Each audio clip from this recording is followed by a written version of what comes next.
जान सकते हो। If eternal life is knowing the Father and knowing Jesus, and if you can know them now, that means eternal life starts now. अगर अनंत जीवन पिता को जानना और यीशु को जानना है तो मतलब अनंत जीवन अभी शुरू होता है। This is eternal life, that they may know. This Greek word is ginosko. ये जो यूनानी शब्द है जानना, वो गिनोस्को शब्द है।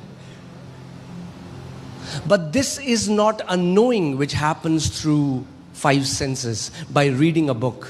लेकिन ये उस रीति से जानना नहीं जो आप ज्ञान से या किताबें पढ़ के पा सकते हो। Ginosko means knowing by union. गिनोस्को का अर्थ है एकता के कारण या घनिष्ठ संबंध के द्वारा जानना। The union between like husband and wife when they come. जैसे एक पति और पत्नी एक हो जाते हैं, उस रिश्ते द्वारा जानना।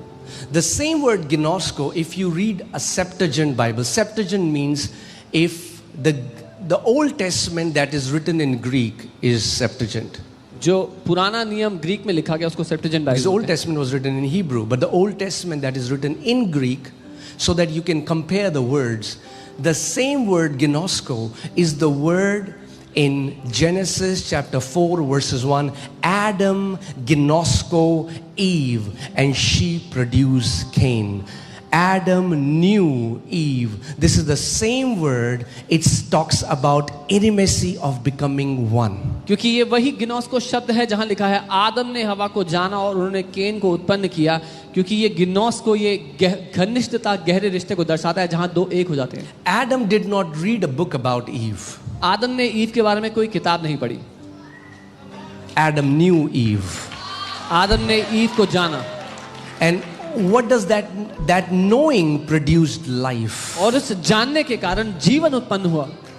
There are many people who have studied books. बहुत से लोग उन्होंने किताबें पढ़ी हैं। They are professors of theology. वो ज्ञान के प्रोफेसर बन गए।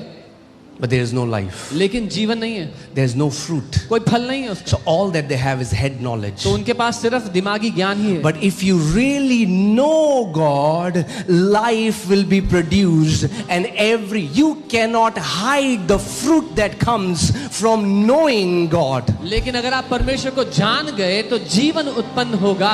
परमेश्वर को जानने के द्वारा जो जीवन उत्पन्न होता है उसका फल आप छुपा नहीं पाओगे।